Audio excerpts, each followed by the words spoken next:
Hi, I hope you find this series useful. We're going to walk through how to write a resume using Microsoft Word. And the idea is that you're working along with these videos. I hope to keep it as pleasant and encouraging as it can be. I know this process is like pulling teeth for a lot of people. I don't feel that way, but there are a lot of things that you are all out there doing that I would never touch with a 10-foot pole. So I really hope that I can bring what I enjoy, my passion, and just make it like a little bit easier for you to digest. Again, I totally understand this is not fun for a lot of people, but hopefully step by step, working side by side, we'll break it down to short segments. They're easily digestible. You can pick it up, put it down as often as you need to. So thanks for joining me, and I wish you luck on your job search. Let's get started.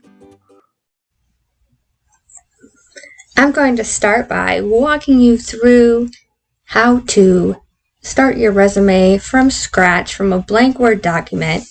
Definitely, I discourage you from trying to modify any templates that you might find or that come with Microsoft.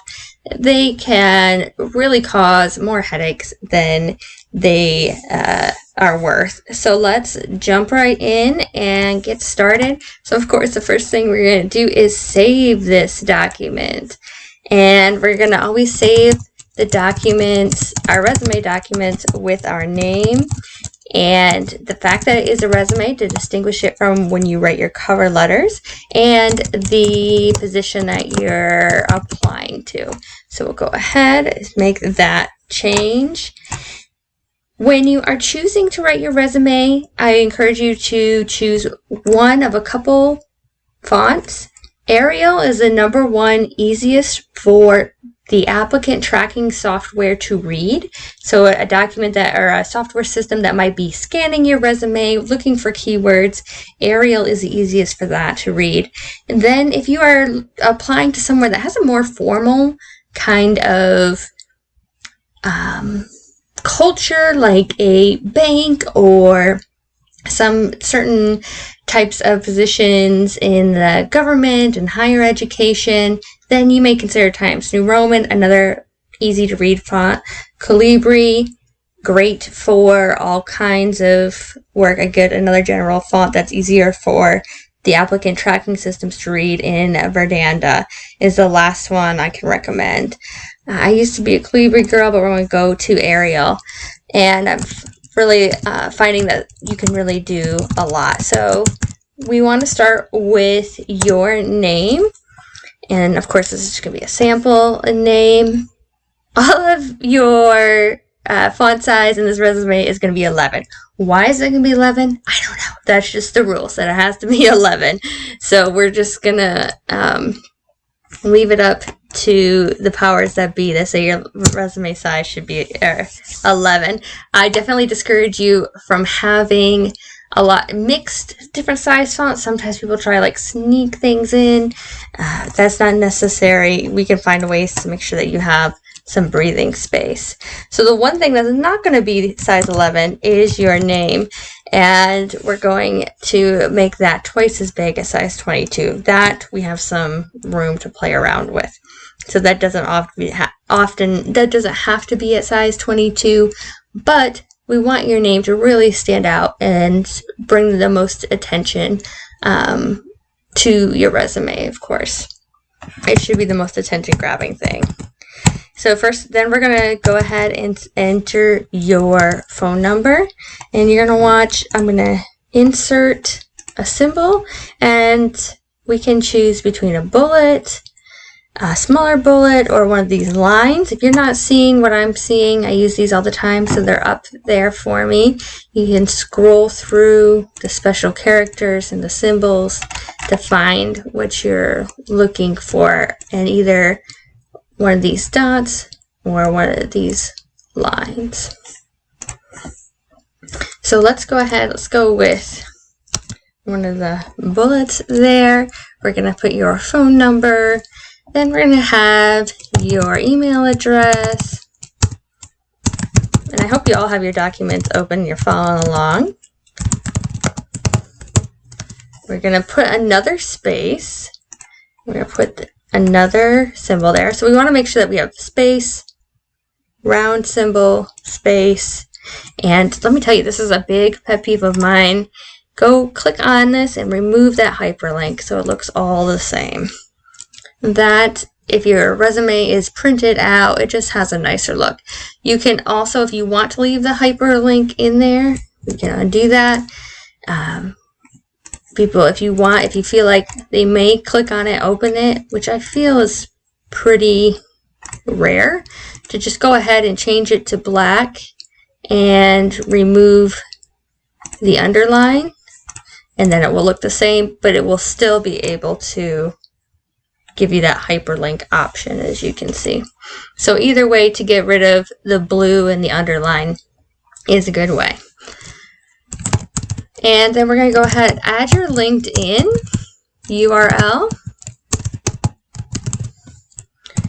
And if you haven't customized your LinkedIn URL, go ahead and do that, because you want to have it a really nice, simple ending. You don't want a lot of words or number sequences after, so it looks really nice on your resume. When you sign up for LinkedIn, they give you this URL to go to your page, and it's just a string of numbers and letters. You don't want that. Go to your home page, customize your URL, and bring it back and paste it up here. And then lastly, we can put our location on here. If you are applying for jobs out of state, you might want to leave that off, or if you're applying for jobs remotely, you might consider leaving that off. You notice we don't have any physical address. We don't have your home address, your street address, your zip code. We also don't have multiple phone numbers. We all have cell phone numbers at this time. We don't need pagers or anything like that. I do see that occasionally. We want to make sure that we're not dating ourselves, just having that one cell phone number. And another way we can make this look a little bit more professional, I like to use this trick. Hit the Windows key, and it is the minus key 1, 2, 3 times. You hit enter, and it gets you this nice small black line underneath that. And you can see under it's different formatting options there. We do have a big space in between the name and the identifying information. So let's just double check. Go over here to home, paragraph. I see we have 8-point space after that. So we're going to make sure that's 0. We're going to make sure that this is single. As much as possible, leave your single spacing. You don't want to, you can see how we have probably another little space. We have 8 points again after here, but nothing above it. We want to keep your spacing really simple and to the point, because you're going to change this and update it for each job that you're applying to. So we want to really make it easy. So wow, I think that's a great start. We can try different things. We can move it to our center here. We can even feel a little avant-garde, justify right, just depending on where you are applying to. Let's see if we're doing something a little bit more formal. I'd like that, and I'd like to have that in the center. So I think this is a good start. You might also consider changing these and seeing what it might look like with these longer lines in between. I'm wondering if these up and down lanes and that horizontal line might be a little bit too busy. So I might take that space out or play around with it and see what I like.